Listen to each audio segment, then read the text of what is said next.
The Ventriloquist, narrated by Zak Clayton. Brandon walked out of the show with his jaw practically on the floor. He beamed up at his dad.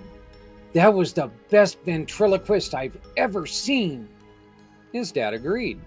Usually I don't like these types of performances, but I have to admit, it was amazing. He must have been using some type of electronics or hidden audio. He was whistling while the dummy was talking. How's that even possible? I have no idea, but it's certainly impressive. Brendan had been fascinated by ventriloquists for the past 6 months. His dad tried to keep convincing him it was just a phase, but Brendan was sure that he only wanted to be one thing when he grew up: a ventriloquist. His dad eventually gave in and bought him a cheap dummy. Brandon practiced day and night. After about a month of work, he was getting pretty good, but he wanted to be better. He decided to go back to the performance, find the ventriloquist. He wanted to ask him for some tips. The show concluded and the ventriloquist took a bow, and then he disappeared behind the curtain. Brandon waited until theater security wasn't looking, and then snuck to the back. He heard 2 angry voices coming from the dressing room. "We need to come up with another act. I'm so sick of this one." "Well, what do you suggest? You're supposed to be the creative one."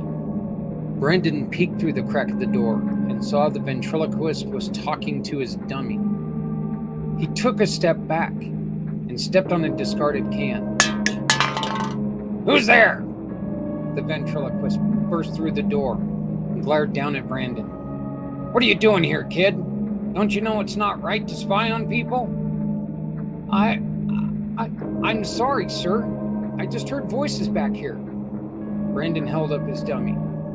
"I just wanted to ask for some tips." The ventriloquist paused, humbled that the kid had such interest and just wanted advice. "Well, kid, I have to be honest. This whole thing isn't what it seems." The dummy suddenly sprung to life. "He's right, kid. It's kind of a scam." The ventriloquist removed his shirt. The dummy wasn't a dummy at all. It was a small person, a huge mass of mangled flesh and bone fused to the 2 at the shoulder.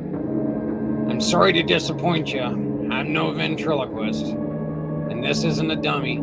This is my twin brother. Please, don't tell anyone."